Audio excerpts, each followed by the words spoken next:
Well, in case you had any doubts, were wondering if it could possibly happen, it's happening. Election theft on the way, and here is something that you can do to stop it in your county, your state.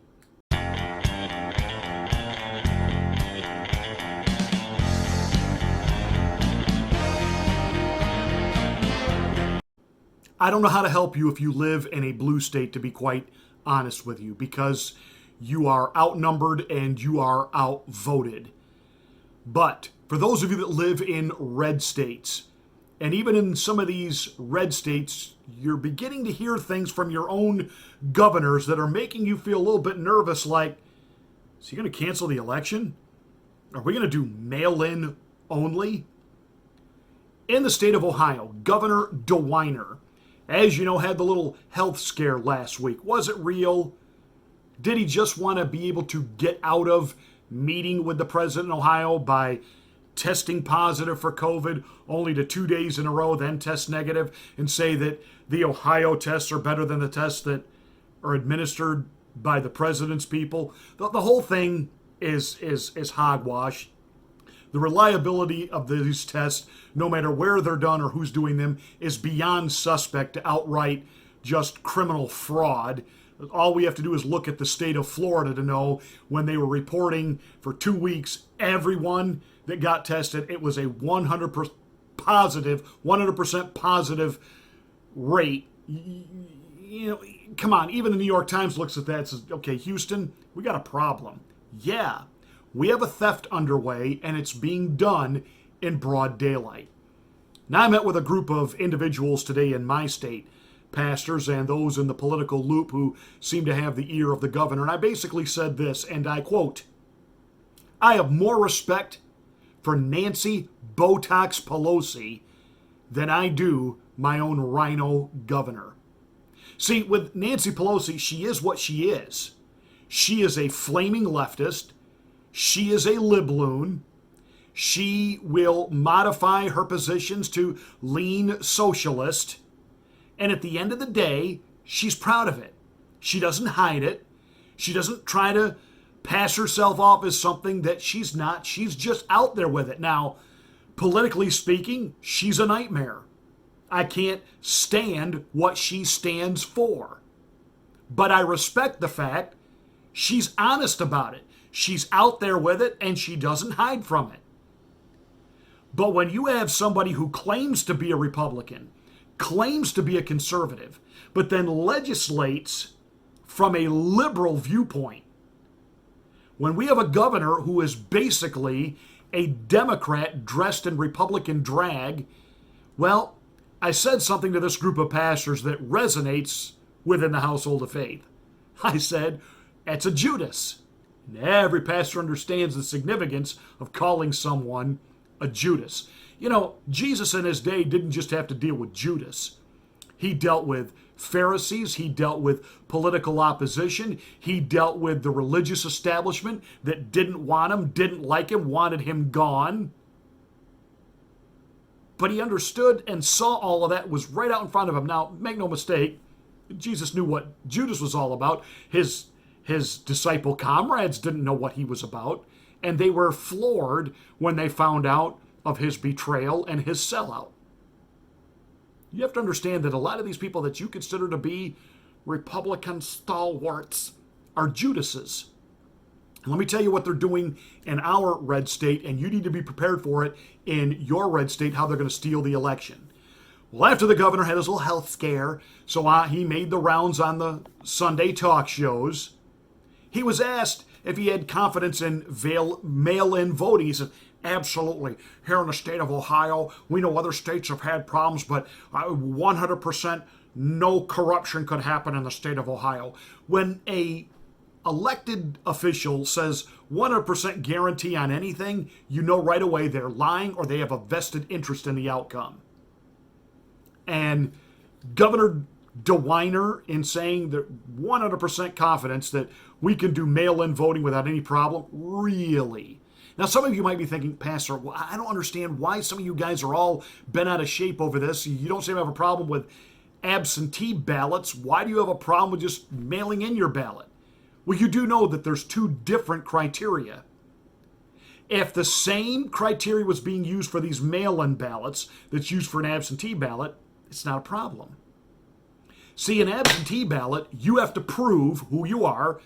You have to identify yourself and have proof of identity, and you have to prove that you're a registered voter. That's how you get the absentee ballot issued in your name. Or issued to you, I should say.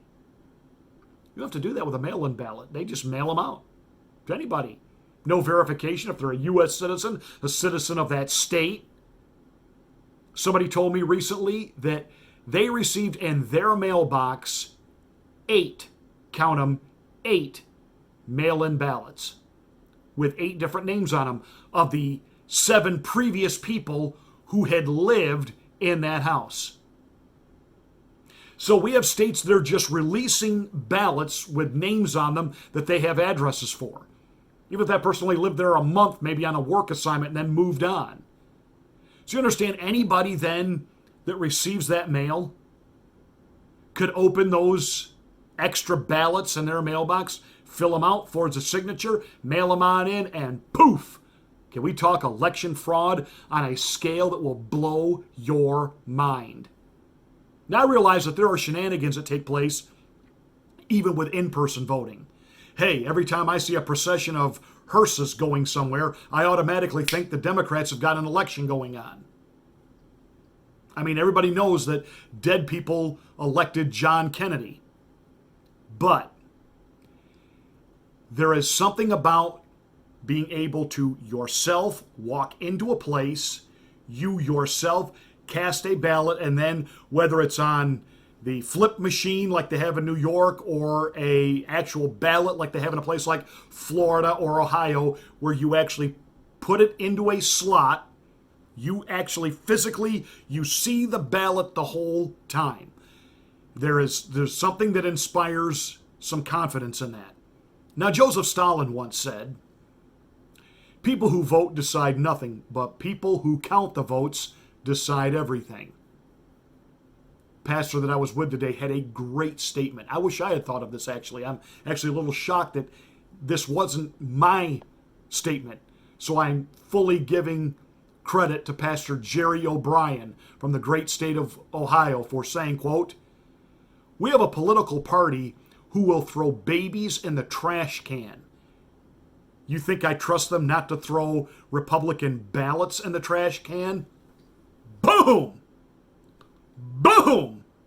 Spot on. May not be very articulate, but spot on analysis. You really think that they're not going to lose the ballots from Republican districts? Do you really think that the mail, I mail a letter in my own city to other members of my church in my own city. Today is Tuesday. Our weekly newsletter went out. Some people will receive them by Thursday or Friday. Most will receive them sometime next week or the week after for this week. And I'm not talking about the ones we mail out around the country. And we have a national mailing list. I have people that tell me in Jacksonville, Florida, that we'll mail out something on Tuesday, they get it on Wednesday. People that live in our own city will get it a week or two from now. And I'm supposed to trust that my ballot will get to where it needs to be counted and processed on time, in time? But let me tell you what they're going to do and what Governor DeWine is trying to do in the state of Ohio. He knows that he would have to radically fight and even change the Constitution to just simply say we're not going to have voting. We're going to do it mail-in only. So, what he has to do is, number one, they have to make this a health issue. So, what the governor is preparing to do in our state, and you better check and see what's going on in your state. What he can do is simply say, you know what, this pandemic, it's rising, and we have more positive cases every day. And again, we all know that 99.8% of the people who get it will recover. We all know that the death rate is plummeting. The recovery rate is through the roof. This thing is not an epidemic. It's not a pandemic. The whole thing is a political fraud. More people will die of the flu this year, they even still count the regular flu, than will die of this. More people will die of drug overdoses in my state than will die of coronavirus. More people will die of suicide. But that said, that nobody's interested in the context or the actual facts. They've got the narrative, and the narrative on their side is more people are getting it. It's not safe. It's not safe. It's not safe. So what he'll do, what he's preparing to do, is declare, don't miss this. Well, anyone over the age of 65 years old, you're in the risk category. You will not be allowed to work at the polls. Bum, ba-dum, bum. You voted. Who works at the polls? Old people. In fact, look around. 90% of the poll workers are old. They're retired. That's why they make great poll workers. Number one, they're committed. They're going to vote. They believe in the process. But they have the time to be poll workers because they're retired. Asking young people to take time off from work or take a day off from college and work the polls is like, ew. So that's what he's counting on, being able to say, we now have a shortage of poll workers, therefore we cannot open the polls safely and efficiently. So here's what you can do. Rally people that you know. Go to your county board of elections and volunteer to work the polls. Take the argument away. Make sure that your county, that your area has an overwhelming overload plethora of volunteers available to work the polls. And if they try the nonsense of, well, we can't do this safely, bull hock. If supermarkets can be open, if department stores can be open, the polls can be open. Now, if they get radical on us and literally a week before the election really try to ramp up the fear and literally close everything, you'll know, and you'll be watching it happen before your eyes, the great theft of an election is on. Joe Biden can't campaign. They don't want him out there talking. They don't want him out there mixing with people. They certainly don't want him on a debate stage with Donald Trump. This man is mentally infirmed and cannot campaign. And they cannot let this economy have a recovery. You know, by the way, let me just pause right here. I'm still waiting for apologies from some of you who, in the comments section in a year ago when I said, get ready for this election cycle, the Democrats will try to tank the economy. And some of you listen to Rush Limbaugh, who he owes me an apology too, by the way, and I like Rush. This economy's too strong. They can't stop it. What have they done? What have they done? What are Democratic governors continuing to do? And I'm convinced that our RINO Republican, the only reason our economy is open as much as it is, he is under, in our state, a constitutional amendment making him have a balanced budget. Therefore, he's got to have the tax revenue. Pandemic or no pandemic, he's got to have it. So we're kind of reopened. You need to mobilize people, mobilize friends, mobilize your church families. Mobilize, if you're working, you're a volunteer with the Little League or the Cub Scouts, mobilize the people you know. Let them know how important this election is and how important it is that they be available to work the polls so that we have poll workers so that the polls can be open. Because the only way Joe Biden makes it across the finish line is for the Democrats to lie, cheat, and steal the election. We all know that. But here's an opportunity we have to actually be proactive. This is something we can do, and we can do it right now.